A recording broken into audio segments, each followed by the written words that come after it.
ఈ వీడియోలో కులానికి సంబంధించిన సోషియాలజీ ప్రాక్టీస్ బిట్స్ చూడండి. ఫస్ట్ క్వశ్చన్, కులానికి సంబంధించి సరి అయినది. ఆప్షన్ ఏ, కులం పైన ఆధారపడిన సమాజంలో సంకుచిత స్థిరీకరణ ఉండును. ఆప్షన్ బి, గుణం కర్మను బట్టి వర్ణ వ్యవస్థలో క్రింది స్థాయి వారు పై స్థాయికి చేరవచ్చు. ఆప్షన్ సి, కులం అవ్యవస్థీకృతమైన సంస్థ. ఆప్షన్ డి, కుల వ్యవస్థను వ్యతిరేకించినది గాంధీ గారు. Correct answer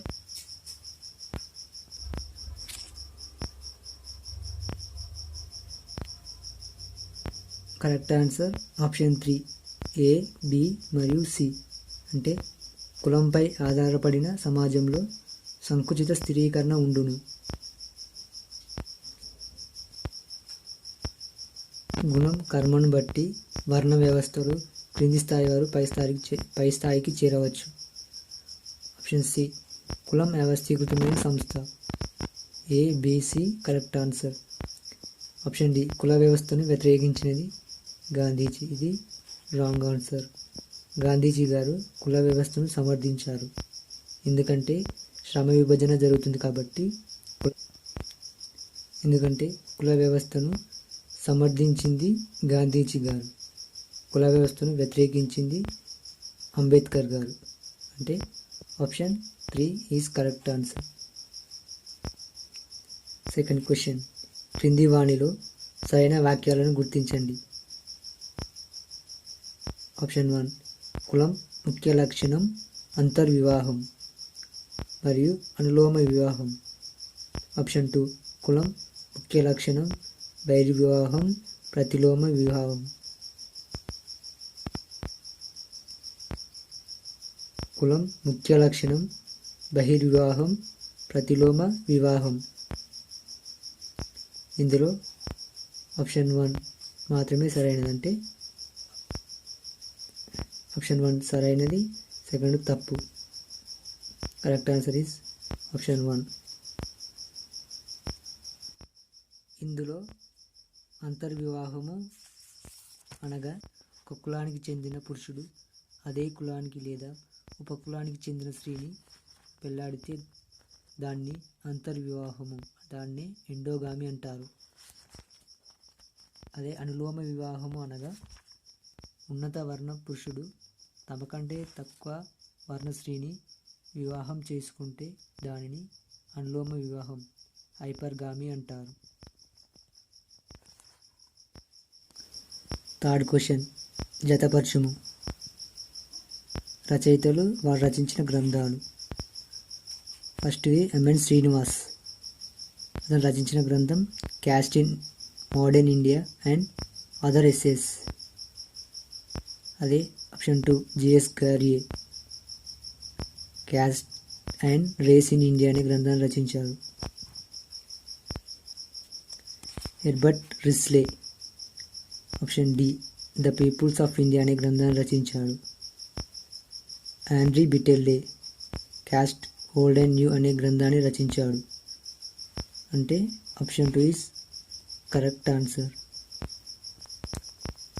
fourth question, option A, ఆర్థిక సామాజిక వర్గ సిద్ధాంతాన్ని ప్రతిపాదించినది బికే రాయ్.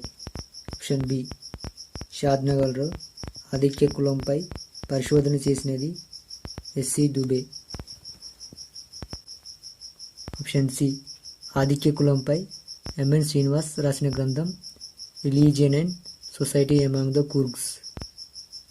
ఆప్షన్ డి, ప్రాథమికంగా వర్ణ వ్యవస్థలో ఎక్కువ తక్కువ అనే భేదాలు లేవు. Correct answer is option 3 A, B, D. అంటే option C is wrong answer. Option C wrong answer. ఎందుకంటే ఆధిక్య కులంపై ఎంఎన్ శ్రీనివాస్ రాసిన గ్రంథం religion and society among the Coorgs అనేది రాంగ్ ఆన్సర్. ఎంఎన్ శ్రీనివాస్ ఆధిక్య కులంపై the dominant caste in Rampura అనే గ్రంథంలో ప్రస్తావించాడు. ఫిఫ్త్ క్వశ్చన్ సరైన వాక్య. ఆప్షన్ 1 సాంస్కృతీకరణ కుల క్రమశ్రేణిలో ఊర్ధ్వముఖ చలనం చూపును. ఆప్షన్ 2 డి సంస్కృతీకరణ కుల క్రమశ్రేణిలో అధోముఖ చలనం చూపును. ఆప్షన్ 1 పై రెండు సరైన వాక్యాలు. సిక్స్త్ క్వశ్చన్ ఎంఎన్ శ్రీనివాస్కు సంబంధించి సరికానిది ఏది? ఆప్షన్ 1 ఇతను సాంస్కృతీకరణ, పాశ్చాత్యీకరణ, ఆధిక్య కులమనే భావనలను ప్రతిపాదించాడు. ఆప్షన్ 2 సామాజిక మార్పు వల్ల కులం స్థాయిలో మార్పు వచ్చును కానీ కుల వ్యవస్థలో మార్పు రాది అని అన్నాడు. ఆప్షన్ 3 ఇతను రాసిన మంచి గ్రంథం social change in modern India. Option 4 కులలీనీకరణం అనే నూతన భావనను నాంది పలికాడు. ఆప్షన్ 1, 2, 3 సరైనవి. Option 4 wrong answer. Seventh question జతపరచుము. ఇక్కడ కుల ఆవిర్భావ సిద్ధాంతాలు వాటిని ప్రతిపాదించిన వారి గురించి ఇచ్చారు. ఒకసారి వీటి గురించి చూడండి. సిద్ధాంతం ప్రతిపాదించినది లేదా బలపరిచినది. సిద్ధాంతం యొక్క ప్రాముఖ్యత. ఫస్ట్ది దైవం నుండి కులం, డివైన్ థియరీ. ప్రాముఖ్యత ఏదంటే విరాట పురుషుని 4 శరీర భాగాల నుండి 4 వర్ణాలు ఏర్పడి కాలాగమనంలో కులాలుగా మారినవి. సెకండ్ది వృత్తి సిద్ధాంతం ప్రతిపాదించినది నెస్ఫీల్డ్, ఇబ్బెస్టన్. బలపరిచినది ఇబ్బెస్టన్. ప్రాముఖ్యత కులానికి మూలం ప్రజలు ఆచరించే వృత్తులు. థర్డ్ది జాతి సిద్ధాంతం ప్రతిపాదించినది హెర్బర్ట్ రిస్లీ. దాని యొక్క ప్రాముఖ్యత జాతులలో వైవిధ్యత కులాలకు మూలం. అలాగే 4వది జాతి మరియు వృత్తి సిద్ధాంతం ప్రతిపాదించినది పిఎఫ్ స్లేటర్. దాని యొక్క ప్రాముఖ్యత జాతి అండ్ వృత్తి కులానికి మూలం. 5వది సంస్కార సిద్ధాంతం ప్రతిపాదించినది హోకాట్ అండ్ సెనార్ట్. దాని యొక్క ప్రాముఖ్యత సంస్కార విధుల ఆధారంగా కులాలు ఆవిర్భావం చెందాయి. 6వది భౌగోళిక సిద్ధాంతం ప్రతిపాదించినది గిల్బర్ట్. దాని యొక్క ప్రాముఖ్యత విభిన్న భౌగోళిక అంశాలు కుల ఆవిర్భావానికి కారణమయ్యాయి. 7వది రాజకీయ సిద్ధాంతం. దీన్ని బ్రాహ్మణికల్ సిద్ధాంతం అంటారు. దీన్ని ప్రతిపాదించినది అబ్బే డుబెయిస్. దీని యొక్క ప్రాముఖ్యత బ్రాహ్మణుల యొక్క ఆచార వ్యవహారాల కుల ఆవిర్భావానికి కారణం. 8వది మన సిద్ధాంతం. దీన్ని ప్రతిపాదించినది హటన్. దీని యొక్క ప్రాముఖ్యత మానవతీత శక్తులపై నమ్మకమే కుల ఆవిర్భావానికి కారణం. 9వది బహుళాకారక సిద్ధాంతం ప్రతిపాదించినది 4. 1 ఎస్సి రాయ్, ఆర్కే ముఖర్జీ, డిఎన్ మజుందార్, రామ్ అహూజా. దీని యొక్క ప్రాముఖ్యత కుల ఆవిర్భావానికి పై సిద్ధాంతాల్లోని అన్ని అంశాలు కారణం. 7th క్వశ్చన్ చూడండి. వృత్తి సిద్ధాంతం 3 ఇబ్బెస్టన్. ఇంతకుముందు చెప్పా ఇబ్బెస్టన్ బలపరిచాడు. దీన్ని ప్రతిపాదించింది మాత్రం నెస్ఫీల్డ్. ఆప్షన్ బి బహుళకారక సిద్ధాంతం. బహుళకారక సిద్ధాంతంను 4 ప్రతిపాదించారు. అందులో ఒకడు ఎస్కే రాయ్, ఆర్కే ముఖర్జీ, రామ్ అహూజా, డిఎన్ మజుందార్. 4. రాజకీయ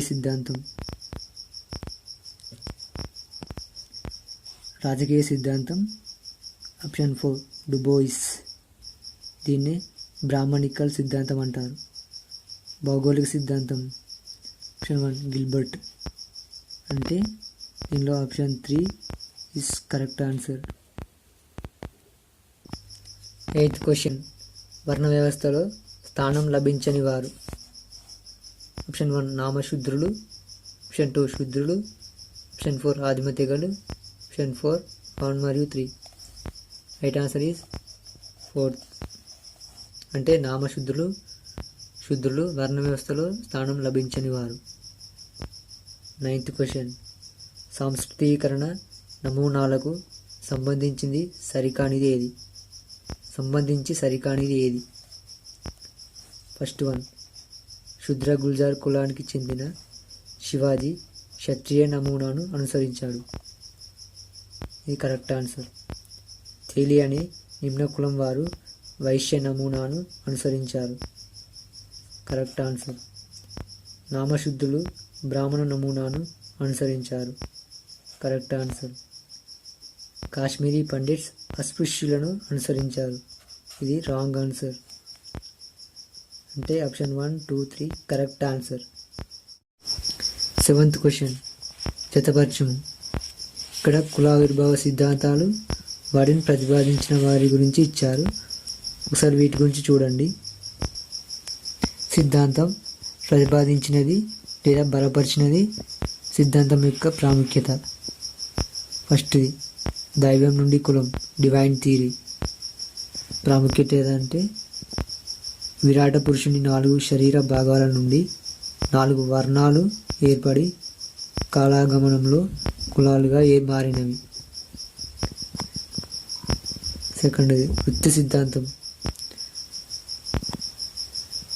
ప్రతిపాదించినది నెస్ఫీల్డ్, ఇబ్బెస్టన్. బలపరిచినది ఇబ్బెస్టన్. ప్రాముఖ్యత కులానికి మూలం ప్రజలు ఆచరించే వృత్తులు. థర్డ్ది జాతి సిద్ధాంతం ప్రతిపాదించినది హెర్బర్ట్ రిస్లీ. దాని యొక్క ప్రాముఖ్యత జాతులలో వైవిధ్యత కులాలకు మూలం. అలాగే 4వది జాతి మరియు వృత్తి సిద్ధాంతం ప్రతిపాదించినది పిఎఫ్ స్లేటర్. దాని యొక్క ప్రాముఖ్యత జాతి అండ్ వృత్తి కులానికి మూలం. 5వది సంస్కార సిద్ధాంతం ప్రతిపాదించినది హోకాట్ అండ్ సెనార్ట్. దాని యొక్క ప్రాముఖ్యత సంస్కార విధుల ఆధారంగా కులాలు ఆవిర్భావం చెందాయి. 6వది భౌగోళిక సిద్ధాంతం ప్రతిపాదించినది గిల్బర్ట్. దాని యొక్క ప్రాముఖ్యత విభిన్న భౌగోళిక అంశాలు కుల ఆవిర్భావానికి కారణమయ్యాయి. 7వది రాజకీయ సిద్ధాంతం. దీన్ని బ్రాహ్మణికల్ సిద్ధాంతం అంటారు. దీన్ని ప్రతిపాదించినది అబ్బే డుబెయిస్.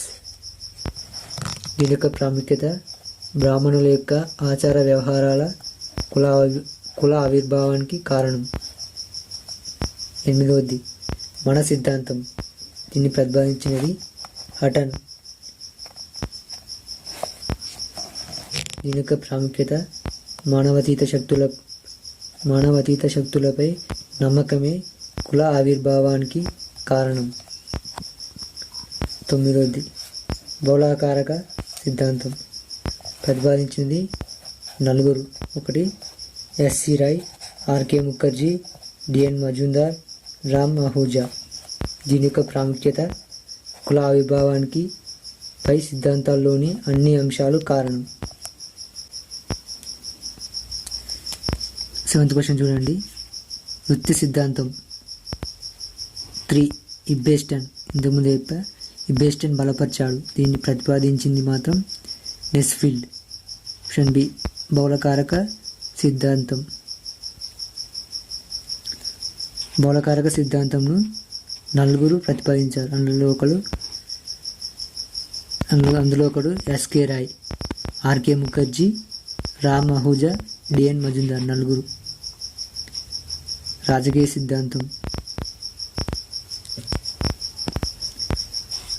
సిద్ధాంతం ఆప్షన్ 4 డుబోయిస్. దీన్ని బ్రాహ్మణికల్ సిద్ధాంతం అంటారు. భౌగోళిక సిద్ధాంతం ఆప్షన్ 1 గిల్బర్ట్. అంటే దీనిలో option 3 is correct answer. Eighth question, వర్ణ వ్యవస్థలో స్థానం లభించని వారు. ఆప్షన్ 1 నామశూద్రులు, ఆప్షన్ 2 శూద్రులు, ఆప్షన్ 4 ఆదిమ తెగలు, ఆప్షన్ 4 1 మరియు 3. Right answer is 4th. అంటే నామశూద్రులు, శూద్రులు వర్ణ వ్యవస్థలో స్థానం లభించని వారు. 9th క్వశ్చన్, సాంస్కృతీకరణ నమూనాలకు సంబంధించి సరికానిది ఏది? ఫస్ట్ 1, శూద్ర గుల్జార్ కులానికి చెందిన శివాజీ క్షత్రియ నమూనాను అనుసరించాడు. ఇది కరెక్ట్ ఆన్సర్. తేలి అనే నిమ్న కులం వారు వైశ్య నమూనాను అనుసరించారు. Correct answer. నామశుద్ధులు బ్రాహ్మణ నమూనాను అనుసరించారు. Correct answer. కాశ్మీరీ పండిట్స్ అస్పృశ్యులను అనుసరించారు. ఇది రాంగ్ ఆన్సర్. అంటే option 1, 2, 3 correct answer. 10th question, అస్పృశ్యతను నివారించడానికి భారత ప్రభుత్వం 1955లో అస్పృశ్యత చట్టంతో పాటు కల్పించిన రాజ్యాంగ పరిరక్షణలు. ఆప్షన్ 1 అధికరణ 17, అధికరణ 15 క్లాజ్ 1, అధికరణ 16 క్లాజ్ 1, అధికరణ 46. దీనికి ఆప్షన్ 4 అన్నీ సరైనవి. అధికరణ 17 అంటే అంటరానితనం గురించి చెప్తుంది. అధికరణ 15 వివక్షతల గురించి చెబుతుంది. అధికరణ 16 ఉద్యోగాల గురించి చెబుతుంది. అధికరణ 46 అనేది వెనుకబడిన తరగతుల వారికి ప్రత్యేక రక్షణలు చర్యలు తీసుకోవడం గురించి చెప్తుంది. అంటే option 4 correct answer. 11th question, పాశ్చాత్యీకరణ వల్ల భారత సమాజంలో కలిగిన పరివర్తనం. ఒకసారి దీని గురించి చూడండి. పాశ్చాత్యీకరణం అంటే వెస్టర్నైజేషన్. ప్రజలు పాశ్చాత్య నాగరికతను, సాంస్కృతిక సామాజిక అంశాలను అనుసరిస్తూ పాశ్చాత్య దృక్పథాలను, విలువలను పెంపొందించుకునే ప్రక్రియని పాశ్చాత్యీకరణం అంటారు. పాశ్చాత్యీకరణ భావనను social change in modern India మరియు caste in modern India and other essays అనే గ్రంథంలో ఎంఎన్ శ్రీనివాస్ గారు వివరించారు.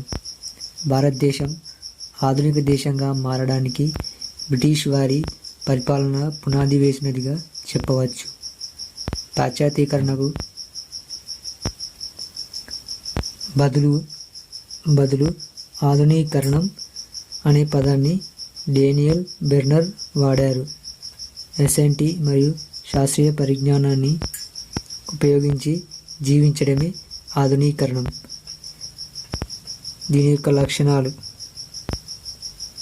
ఫస్ట్, శాస్త్రీయ పద్ధతిని అనుసరించటం, ఆధ్యాత్మికత కంటే భౌతిక సుఖాలకు ప్రాముఖ్యతనివ్వడం, వ్యక్తిగతవాదం, ఉదారవాదం, మానవతావాదం మొదలైన వాటికి ప్రాధాన్యతనివ్వడం.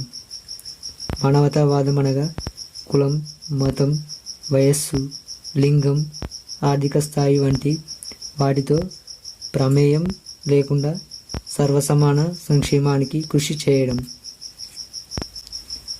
సమానత, సర్వసమభావం, హేతువాదమును అనుసరించడం. శాస్త్ర సాంకేతికత విద్యా సంస్థలకు ఏర్పాటు చేయడం. శాస్త్ర సాంకేతిక విద్యా సంస్థలను ఏర్పాటు చేయడం. జాతీయవాదానికి ప్రేరణనివ్వడం. కొత్త రాజకీయ సంస్కృతి ఏర్పడటం. పాశ్చాత్యీకరణ ప్రభావం: ఫస్ట్, సామాజిక రంగం, సోషల్ సిస్టమ్. సెకండ్ది ఆర్థిక రంగం, ఎకానమీ. గ్రామీణ పరిశ్రమలు అంతరించాయి. పాశ్చాత్యీకరణ నాగరీకరణలు వచ్చాయి. యజమాని వ్యవస్థ అంతరించింది. పండించే పంటలో వైవిధ్యం వచ్చింది. వాణిజ్య పంటల సాగు పెరిగింది. భూమి నిర్వహణలో కొత్త పద్ధతులు ఆరంభమయ్యాయి. 1793 భూ సంస్కరణల వల్ల జమీందారీ మహల్వారీ పద్ధతులు వచ్చాయి. బ్రిటిష్ వారు దేశంలో పన్నుల విధానాన్ని మెరుగుపరిచారు. దేశంలో పోలీస్ వ్యవస్థను ఏర్పరిచారు. రాజకీయ రంగం పొలిటికల్ సిస్టమ్. ప్రజాస్వామ్య విలువలు ఆదర్శాలు ఆరంభం కావడం, జాతీయతాభావం అంకురించడం, మానవతావాదం హేతువాదం రావడం, సామాజిక న్యాయం, దేశమంతటా ఒకే రకం పాలనా వ్యవస్థ రావడం, న్యాయస్థానాలను విద్యా సంస్థలను స్థాపించడం. మతం ప్రజల ఆచార వ్యవహారాల్లో నమ్మకాల్లో దృక్పథాల్లో మార్పులు వచ్చాయి. బ్రాహ్మణులు నేల మీద కూర్చొని భోజనం చేయడం, అశుచిగా ఉన్నవారు వండిన పదార్థాలను తాకకపోవడం లాంటి వాటిని విస్మరించారు. లౌకిక దృక్పథం పెరిగింది. ఆధ్యాత్మిక వాదంలో పోల్చితే భౌతికవాదం ఎక్కువైంది. ఇప్పుడు ఈ క్వశ్చన్ చూడండి. 11th question. పాశ్చాత్యీకరణ వల్ల భారత సమాజంలో కలిగిన పరివర్తనం ఏంది? ఆప్షన్ ఏ లౌకిక దృక్పథం పెరిగింది. Correct answer. ఆప్షన్ బి వ్యక్తిగత వాదం, ఉదారవాదం, భౌతికవాదం, మానవతావాదం, హేతువాదం పెరిగినవి. ఇది కూడా రైట్ ఆన్సరే. ఆప్షన్ సి ప్రజాస్వామ్య విలువలు ఆదర్శాలు వృగ్యమైనవి. ఇది రాంగ్ ఆన్సర్. ఆప్షన్ డి జడ్మానీ వ్యవస్థ అంతరించినది. అంటే ఇది కూడా correct answer. A B D సరైన correct answer. Correct. Third option is correct. 12th question. వి సాంస్కృతీకరణ అంటే డిసాంస్క్రిటైజేషన్ అనే భావనను ప్రవేశపెట్టినది మజుందార్. ఇతని ప్రకారం ఈ భావనకు ప్రధాన కారణాలు ఇవి. ఆప్షన్ ఏ నాగరికత, పాశ్చాత్య విద్య, ఆధిక్య కులం, జడ్మానీ వ్యవస్థ. అంటే ఆప్షన్ ఏ నాగరికత, పాశ్చాత్య విద్య రెండు కరెక్ట్ ఆన్సర్. అంటే ఆప్షన్ 2 ఏ అండ్ బి సరైన సమాధానాలు. ఒకసారి దీని గురించి చూడండి. డిసాంస్క్రిటైజేషన్ తిరోగామి సంస్కృతీకరణ. ఈ భావనను తెరపైకి తెచ్చినది మజుందార్. దీని ప్రకారం ఉన్నత కులాల వారు నిమ్న జాతి వృత్తులను స్వీకరించి నిమ్న కులాలుగా మారటం. దీనికి ప్రధాన కారణాలు ఫస్ట్ నాగరికత, సెకండ్ పాశ్చాత్యీకరణ. ఎగ్జాంపుల్ కాశ్మీరీ పండిట్స్. వీరిలో చాలామంది వారి జీవన విధానాన్ని వదిలారు.